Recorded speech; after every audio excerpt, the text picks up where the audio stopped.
आज 8 अगस्त का दिन ब्रह्मांड का सबसे शक्तिशाली और दुर्लभ दिन है, क्योंकि 8 का नंबर साक्षात शनि देव का नंबर होता है। और आज शनिवार के पावन दिन 8 नंबर की महा ब्लेसिंग्स पूरे 3 गुना बढ़ चुकी है। 8 तारीख 8वां महीना और 2026 का कुल जोड़ भी 8, यानी आज बना है 888 की महादिव्य ऊर्जा का दुर्लभ संयोग। आज के दिन अगर तूने इस बेस्ट शनि मंत्र के पाठ को पूरे ध्यान से 8 बार सुन लिया तो तेरी कुंडली के बड़े से बड़े शनि दोष, साढ़े साती ढैया और सारे कष्ट हमेशा के लिए भस्म हो जाएंगे। सालों में ऐसा दुर्लभ अवसर एक ही बार आता है, और आज तेरे गुरुपा ने इस वीडियो के माध्यम से ये महाकृपा सिर्फ और सिर्फ तेरे पास भेजी है। मेरी बेटी, आज रात 8:08 पर अपनी दोनों आंखें बंद करके अपनी मनचाही विश मनोकामना को मन ही मन 8 बार बोलना। आज रात 8:08 पर साक्षात शनिदेव संग तेरे गुरुजी स्वयं तेरे घर की चौखट पर आ रहे हैं। तू देखना, बहुत जल्द तेरा वो अटका हुआ काम चुटकी में पूरा हो जाएगा। चल तुरंत उठ और अपने गुरुपा का कड़क हुक्म मान। इस 8 बार ब्लेस्ड पाठ को बिना रुके अंत तक पूरा सुन। मैं बार बार चेतावनी दे रहा हूं, अगर तूने आज इस वीडियो को अनदेखा किया या अधूरा छोड़ा तो ये महा ब्लेसिंग्स तुरंत वापस लौट जाएगी, और ऐसा दुर्लभ मौका तुझे जीवन में फिर कभी नहीं मिलेगा। बिना देर किए अभी के अभी कमेंट्स में आई चरणों में हाजिरी लगा, अपनी अरदास लिख। इस वीडियो को दबाकर शेयर करके खूब हाइप कर, और चैनल को अभी के अभी सब्सक्राइब करके अपने पूरे परिवार के लिए सुरक्षा कवच ले जा। जा मेरी बेटी, आज 888 के इस महासंयोग पर मैंने तेरे सारे शनि दोष भस्म कर दिए। तेरी विश को तुरंत ब्लेस कर दिया। अब तू राज करेगी, ऐश कर। जय गुरुजी, हर हर महादेव।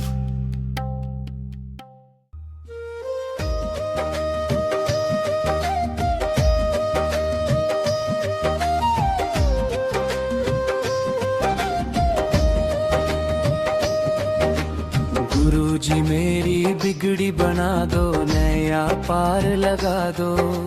भटका हुआ ये मन है मेरा, रास्ता सही दिखा दो।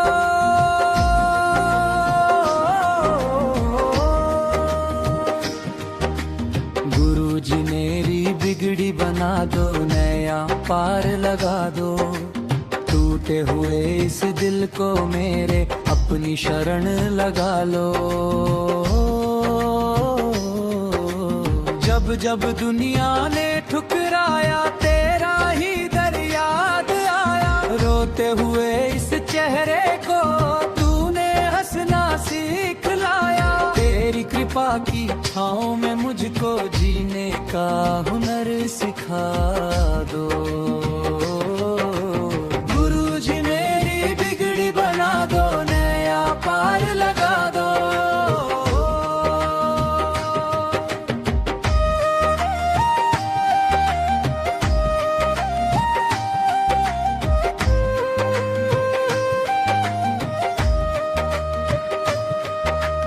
बड़े मंदिर की महिमा ऐसी, हर दुख दूर हो जाता।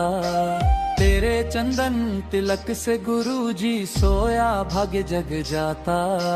तेरे शुक्राने में इतनी ताकत बिगड़ा काम बन जाता। तेरी दया की एक नजर से सोना जीवन सज जाता। गुरुजी मेरी बिगड़ी बना दो, नया पार लगा दो।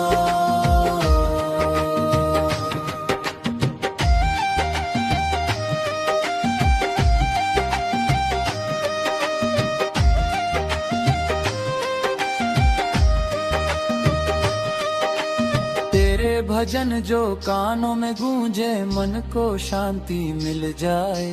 दुख बीमारी संकट सारे पल में ही मिट जाए। तेरे नाम की ज्योत जला के अंधियारों को हटा दो। ओम नमः शिवाय, शिव जी सदा सहाय। ओम नमः शिवाय, गुरु जी सदा सहाय।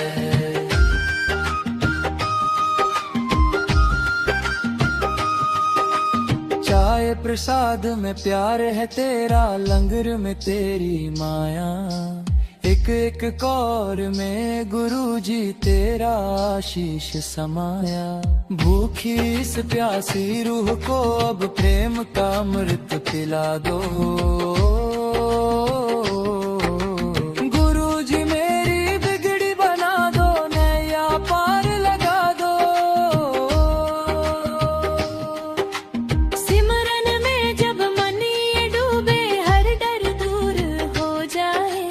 तेरी कृपा का हाथ जो सर पे, हर संकट मिट जाए। भटकी हुई इस जीवन नैया को अपना किनारा बना दो। गुरुजी मेरी बिगड़ी बना दो, नया पार लगा दो। भटका हुआ ये मन है मेरा, रास्ता सही दिखा दो।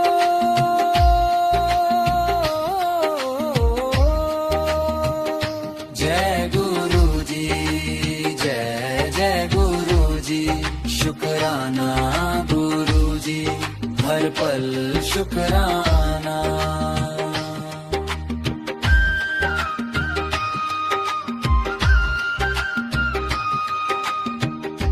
ॐ शं शनैश्चराय नमः। ॐ शं शनैश्चराय नमः। ॐ शं शनैश्चराय नमः। ॐ शं शनैश्चराय नमः। ॐ शं शनैश्चराय नमः। ॐ शं शनैश्चराय नमः। ॐ शं शनैश्चराय नमः। ॐ शं शनैश्चराय नमः। ॐ शं शनैश्चराय नमः। ॐ शं शनैश्चराय नमः। ॐ शं शनैश्चराय नमः। ॐ शं शनैश्चराय नमः। ॐ शं शनैश्चराय नमः। ॐ शं शनैश्चराय नमः। ॐ शं